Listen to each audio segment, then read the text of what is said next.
Esse salmo. Volta para pegar desde o início ali. Ah, sim. A técnica ali, Tá bom. por favor. A técnica desqualificada. Desqualificada é que a gente não. Que bom. Obrigado, Débora. Posso começar agora? Tá. Eu aprendi há muitos anos atrás, na igreja de Blumenau, com o pastor Arma. Ele era uma noite de oração e ele pediu que eu fizesse tudo. Era o Salmo 19. E aí sempre tinha muita gente na reunião de oração. Era quarta-feira à noite. Era assim, bem no início que nós estávamos congregando a igreja Irmãos Menonitas. E a primeira noite de estudo eu dividi o salmo em 2 vezes. A primeira noite de estudo tinha bastante pessoas. Mas a segunda noite era o estudo muito mais importante do que a primeira noite. E qual a decepção? Apenas uma pessoa na reunião. Aí eu fiquei pensando, puxa, todo esse preparo para uma pessoa. Mas eu posso dizer para vocês, eu me senti tão bem diante dessa uma única pessoa. Claro, o pastor Arnold veio logo depois também, mas eu me senti tão bem. E aí eu aprendi uma coisa naquela noite. Você tem que se preparar. Não depende se é muitos ou poucos. É preparar e estar pronto para a palavra. E às vezes uma pessoa depois leva a palavra para muito mais pessoas que às vezes estão presentes. Então, eu me sinto bem em poder dizer, não importa o quanto, mas o que importa é que nós estamos juntos, né? Eu falei esses dias para o Zinete, falei hoje à noite, e eu tenho essa liberdade para dizer, é nós batalharmos pelo nosso espaço onde nós nos encontramos. Eu tenho certeza, se a gente, como eu agora passei várias vezes não poder estar aqui, nos dá saudades. Não é o fato de um templo grande, mas é o fato de um grupo que se reúne, um grupo que se encontra, um grupo que se alegra e um grupo que tem saudades um do outro. Não é verdade, Gabriel? Faz falta a gente se encontrar, faz falta. E hoje o texto para nós, Vitória foi assim muito objetiva, a confiança. E a confiança de nós pedirmos a Deus o que nós precisamos. Eu acho que nós estamos aprendendo isso atualmente, a pedir a Deus. A única coisa que nós temos que aprender ainda é aprender a esperar para receber. Nós muitas vezes somos muito imediatos, eu peço e eu já quero. Mas isso já vem uma coisa nossa desde criança. Porque se você não recebe de criança, você começa a chorar e gritar. É uma teimosia, é uma imposição que você quer. Aí o pai e a mãe, o tio, o avô, para eles não verem a gente gritar e chorar, eles dão para acalmar a gente. E isso nos faz ser mal acostumados. E isso também é refletido diante de Deus. Como o pai e a mãe, o tio e o avô nos dão logo as coisas que a gente quer, para não espernear, chorar e gritar, nós achamos que Deus faz o mesmo. E aí é que entra algo bem interessante, que Jesus se coloca exatamente nesse intermediário entre nós e o Pai. E aqui o texto hoje de Marcos capítulo 8, o versículo 31 ao 38, ele na verdade é um texto dividido em 2 partes, mas eu não vou dividir em 2 partes como mensagem. E eu gostaria de meditar ele de uma forma diferente do que ele está colocado para nós, mas ele está baseado naquilo que nós vamos pensar. E eu quero dar assim, para todos nós que vão ouvir essa mensagem também por online, em sua casa, em seu grupo, que nós possamos estar aprendendo através desse texto hoje à noite algo muito importante, algo que é para a nossa vida, algo que nós podemos levar para o outro. E eu tenho certeza que nós nunca aprendemos o suficiente na palavra de Deus. Eu fico feliz quando a Vitória hoje à noite colocou, ele está lá para nos ouvir. É tão simples orar. É tão simples orar. E aí ela usou uma expressão, mas nós não tomamos o tempo suficiente, não é isso? E parece que isso está acontecendo hoje. O mundo tão tecnológico, ele está tirando muito tempo de nós e nós achamos que não temos mais tempo para nada. E aqui Jesus, ele, com Marcos, ele se identifica com os seus discípulos. Em outras palavras, eu coloquei como pensamento básico, Jesus é transparente. E eu quero mencionar uma coisa que eu falei esses dias para uma pessoa sobre a vida de Marcos. Enquanto estiver agora em casa, me recuperando, ainda não está total, ainda vai ser feita a cirurgia no dia 7, então aí vai ficar tranquilo, conforme a médica disse, 30 dias a 45 dias de molho direto, porque a cirurgia não é tão simples. Então é um absoluto recuo. Mas o que eu quero colocar, eu li nesses dias de parada muito. E me deparei um pouco com a leitura na língua alemã de Marcos. E quando Jesus chamou os discípulos, os primeiros discípulos, é só Marcos que menciona isso. Os outros evangelhos não mencionam dessa forma. Eles mencionam Jesus chamar os discípulos, mas não mencionam da forma como Marcos relata.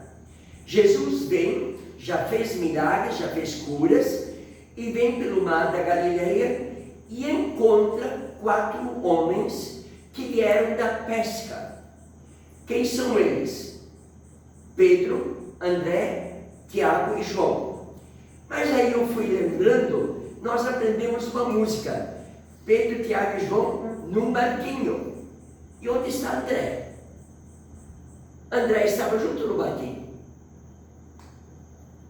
Então, vejam, interessante, a gente é acostumado, Pedro, Tiago e João num barquinho, né? Mas André estava junto.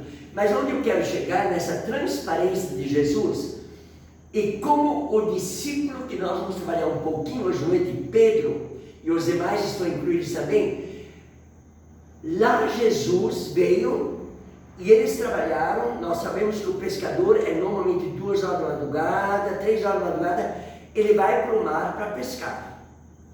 E aí ele volta, a média das 6h30, 7 horas da manhã, ele traz as redes para fora, com os peixes.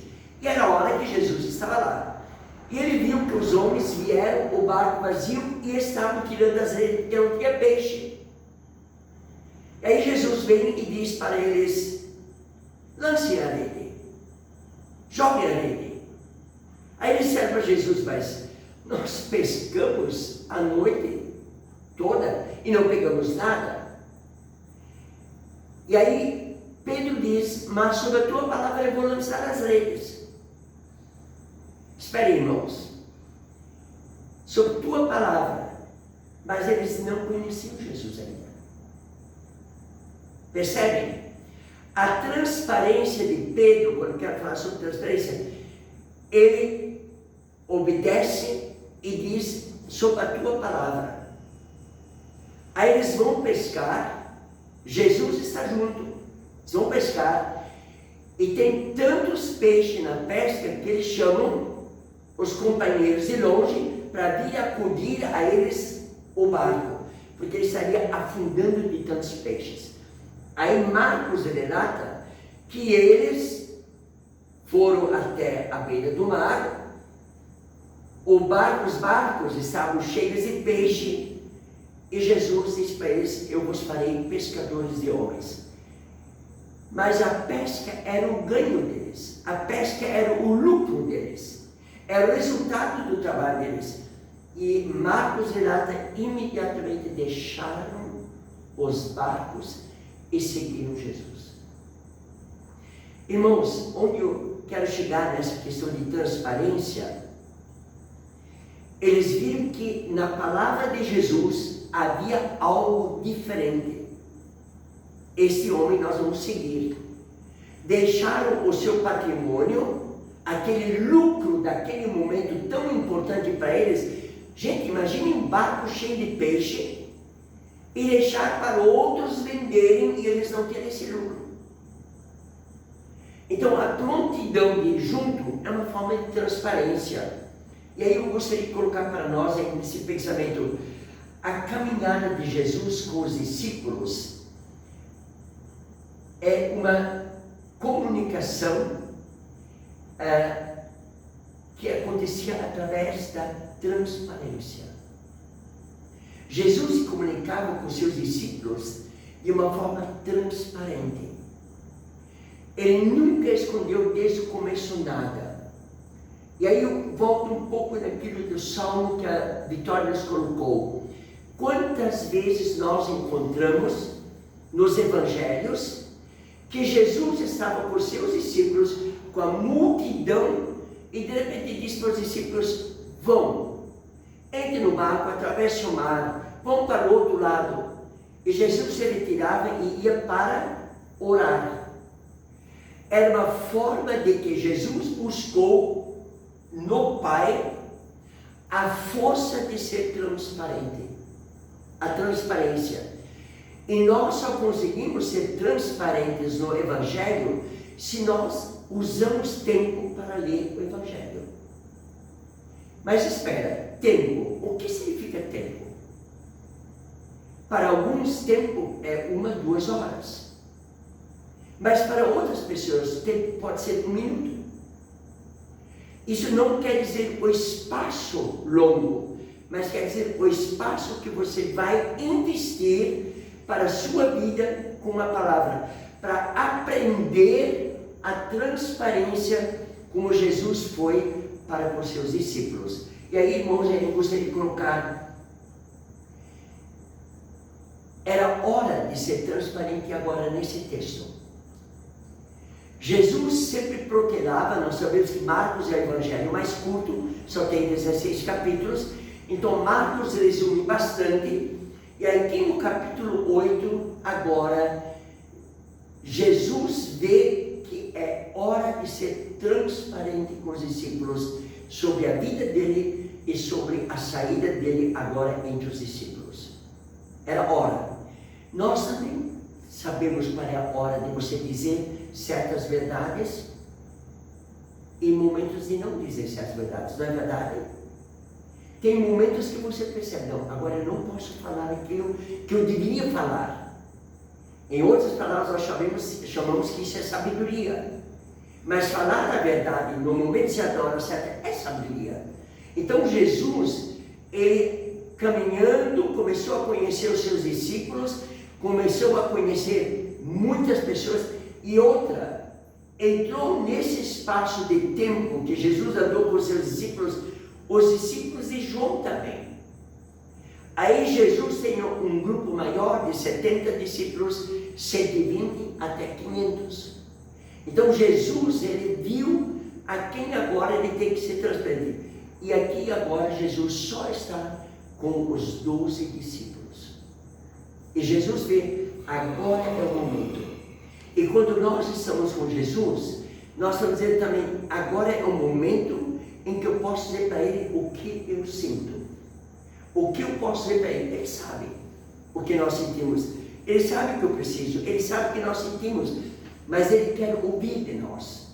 Eu li há muito tempo atrás um pequeno folheto. E nesse folheto estava o exemplo de uma criança. E a criança, ela tinha medo de pedir um par de tênis novos do pai. Tinha medo, receio. Talvez ele já ouviu tantos não, que ele acabou de repente não pedindo. E o pé dele foi crescendo, e o pai via que o pé era grande para o tênis que ele já estava. E o menino, ele cortou em cima dos dedos o pano do tênis, porque o tênis já estava apertando nas unhas, e estava encravando as unhas. E o pai via isso. Mas o pai, ele queria desafiar o filho, dizendo, pai, eu preciso de um par de tênis novo. O meu pé é muito grande para esse tênis. Até que um dia o menino disse, pai, eu não posso mais ir para a escola com esse tênis.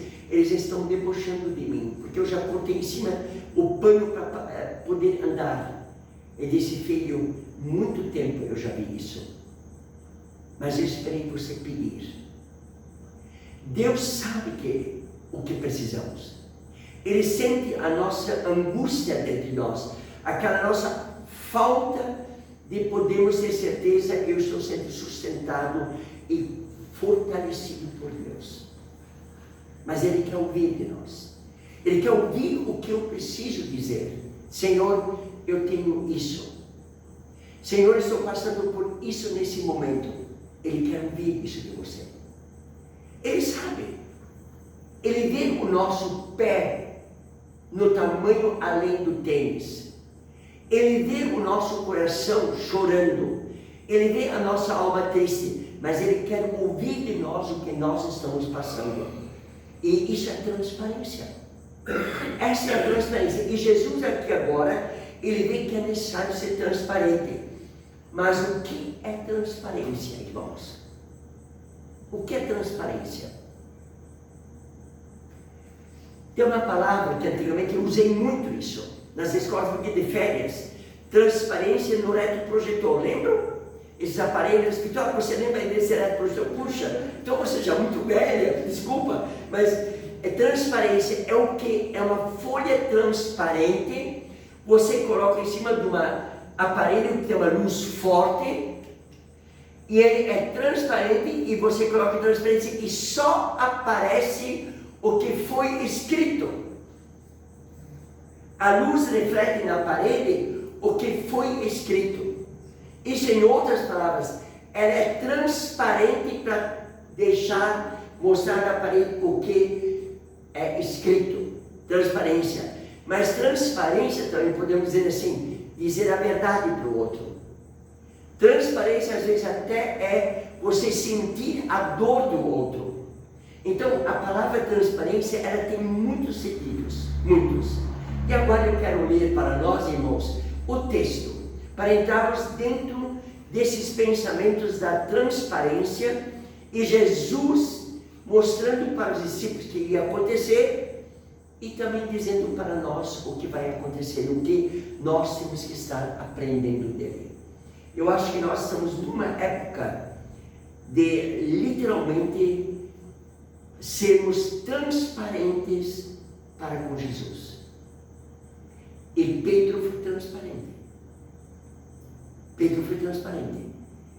E quando lemos o texto, vocês vão observar, parece que é negativo. Jesus até chama Pedro de Satanás. Arreda-te de mim, Satanás. Mas vejam como ele foi transparente. Tão transparente no seu lado humano que Jesus viu que ele estava sendo usado por aquele que gosta de trevas, Satanás. Então, irmãos, Marcos capítulo 8, versículo 31 ao versículo 38.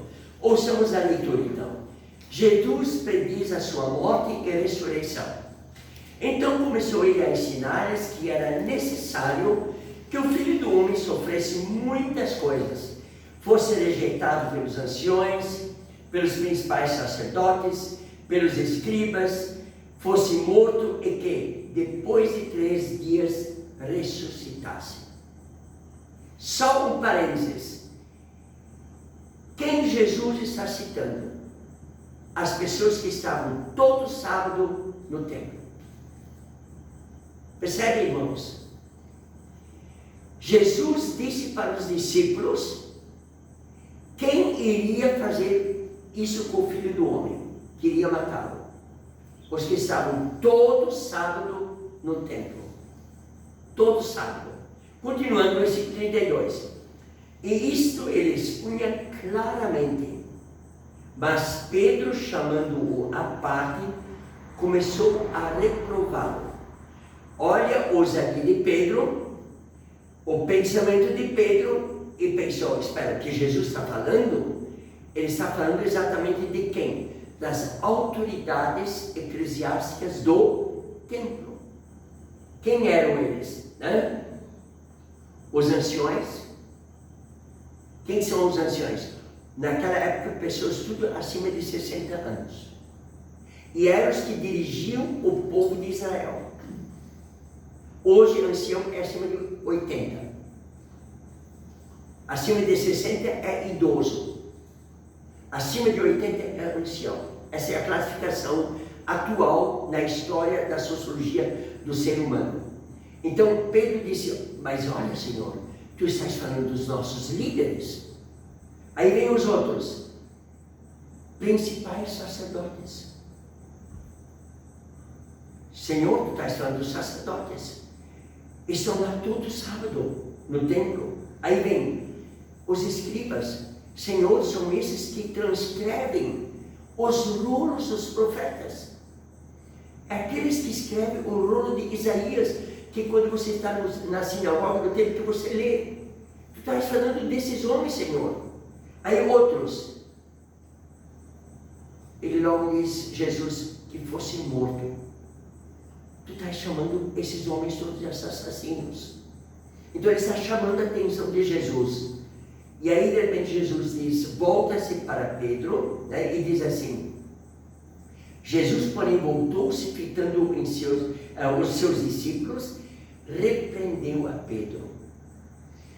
Jesus não falou a parte para Pedro, ele se voltou aos seus discípulos e chamou Pedro a atenção na frente dos discípulos, transparente. Ele colocou aquilo que Pedro colocou em dúvida no grupo, para que o grupo todo aprendesse a saber que agora o que Jesus vai falar é o real que vai acontecer, que depois nós entendemos também o que aconteceu. E aí ele diz assim, arreda-te, Satanás, porque não cogitas das coisas de Deus, e sim das dos homens. Irmãos, nesse intervalo, nesse parênteses, se nós olharmos hoje, eu lembro de um exemplo que eu li em um livro sobre igreja. Nos Estados Unidos, eu já mencionei há muito tempo atrás esse exemplo. Um pastor queria fazer um impacto na igreja. E a igreja é grande, ela tem mais de 5 mil membros e era cheia a igreja. Era mais de 1.000 pessoas naquele momento do culto. E a diretoria da igreja, ou a equipe da igreja, eles queriam fazer um impacto na igreja. E hoje nós sabemos que existem cordões transparentes, que você não vê, que é um aço, e que esse aço é tão fino quanto um fio de uma linha de costura, e suporta até 100 quilos, não rasga. E eles projetaram no culto de Páscoa a ressurreição. E essa ressurreição fosse como se fosse arrebatado para o céu. Em outras palavras, a igreja trabalhou com marketing para impressionar os outros. E colocaram no pastor 4 cordõezinhos de linha de aço. E quando ele começou a falar sobre Jesus indo para o céu, ele foi arrebatado artificialmente com maquinário, marketing, homens. E Jesus falou para Pedro, tu estás olhando o que os homens fazem e não o que Deus tem em mente. A mente de Deus era o quê? O meu filho vai resgatar o homem que eu criei perfeito. Mas ele não torna mais ser perfeito, senão alguém morrer no lugar deles. E isso era Jesus. E Jesus chamou a atenção de Pedro para isso. Já?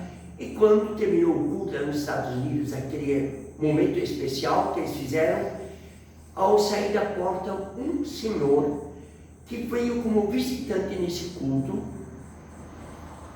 o pastor estava lá se despedindo deles.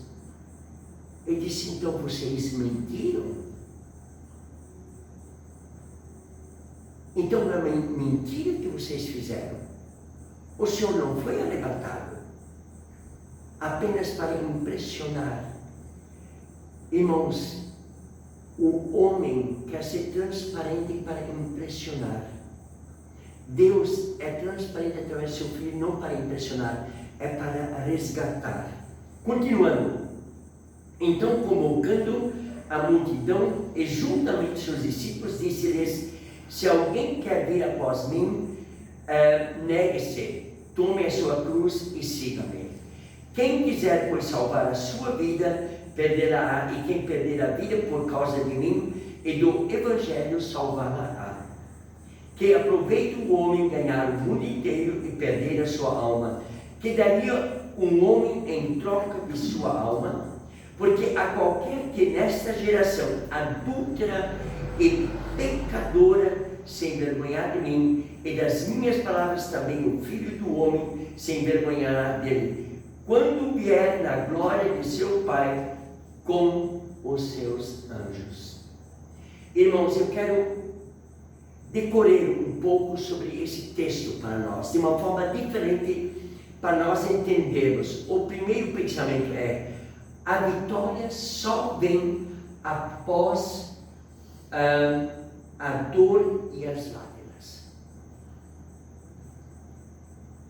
É isso que Jesus tentou passar aqui para os discípulos e depois para a multidão. Quando eu falei em duas partes. A primeira parte foi diretamente aos discípulos, e Jesus não chama a atenção de Pedro na multidão. Ele chama Pedro a atenção no pequeno grupo, os 12 com Jesus. E aí entra na multidão. E Jesus coloca que a vitória só vem a partir do momento que você passou pela dor e pelas lágrimas. E esses momentos de dor e lágrimas, nós podemos dizer, conquistas têm preço. Para Jesus conquistar a morte, para Jesus conquistar a confiança do povo que Ele é o Filho de Deus, Ele teve que literalmente o quê? Enfrentar a dor e as lágrimas. Então, a transparência de Jesus no decorrer da sua época conosco, ou naquela época com os discípulos, e hoje conosco aqui, na nossa vida do dia a dia, irmãos, ela tem dor e ela tem lágrimas. E quando nós passamos por momentos de dores e de lágrimas, nós aprendemos a ser diferentes. Porque a dor parece que ela nos lapida. Nos lapida. Eu quero citar o exemplo de uma pessoa que faz as cores no cristal. Vocês sabem que o cristal puro, a cor é o sopro. É o sopro daquele que sopra o cristal, porque é líquido. O cristal, os vasos e tudo, ele é líquido. E ele é soprado dentro de um cano. E lá ele é moldado também. E aí um destes sopradores, hoje, que já é bem pequeno, mas na época era uma potência. Aí um dos sopradores de cristais, ele disse: a cor fica muito mais viva e bela no sopro quando volta e meia cai uma lágrima de suor no sopro. E esse sopro ninguém consegue descobrir como ela é, porque ela é algo pessoal. Então Jesus coloca para nós que conquistas têm preço. A nossa vida, para conquistar o que temos, ela tem preços. Não é isso, Gabriel e Vanessa? Vocês lutam e nós todos lutamos. E a vitória vai lutar por essas conquistas. Ela tem preço. Horas de sono, horas de dor, horas de tristeza, horas de alegria. Em muitas coisas que a gente vai resignando. Eu lembro de estudante, às vezes o preço era uma Coca-Cola. Vontade de tomar, mas a gente não tinha. E quando tinha esse dinheirinho, não, eu tenho que comprar alguma coisa para a escola. Conquistar tem preço. Mas a conquista, ela também tem liberdade e exige empenho. A luta de Jesus para dizer isso para Pedro, ser transparente para os discípulos, ele mostra a liberdade de ser um filho de Deus e que ele, nessa forma dessa liberdade, ele exige colocar empenho. A nossa vida para vencer dentro das lutas e das lágrimas, ela também tem empenho. Sem empenho nós não temos nada. E sem empenho na palavra, nós não conhecemos a transparência do comunicar de Deus para nós, o que Ele quer nos dizer. Mas também a conquista com lágrimas e empenho do aquilo precisa também ter testemunho e compromisso. Aí vocês notam que ele falou para Pedro. Eles estavam com Jesus e vem Pedro e diz: não é assim, tu estás errado, tu estás falando daquelas pessoas lá do templo, não é dessa forma. E Jesus volta, quando ele fala a ele demonstra: Pedro, você precisa ter testemunho e compromisso. Você não pode olhar para esses que estão lá sábados, ou para nós, para esses que nós estamos aqui sábado ou domingos, mas nós temos que ter testemunho e compromisso com a transparência de Jesus. Eu sou o Filho do Homem que vai ser morto na cruz. E se você negar isso, você não tem testemunho da palavra. É isso que o mundo hoje quer, que nós negamos que Jesus é o Filho de Deus. Percebe quando Jesus foi tentado lá no deserto, Satanás veio com ele com a palavra.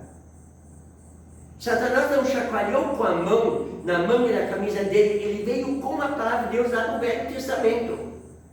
E Jesus responde com a palavra. E na terceira vez, quando ele tentou Jesus, ele disse: só adorarás a um só Deus, só a Ele te curvarás. Aí Satanás foi embora. Ele percebeu que Jesus foi tão transparente na sua missão como Filho de Deus, que agora eu vou recuar. Mas onde é que eu vou? Eu vou agora no Moacir, na Rosinete, na Vitória, na Evanessa, no Gabriel, no Alfredo, na Nilda e todos os demais. Lá eu tenho agora guarida. Lá eu vou tentá-los.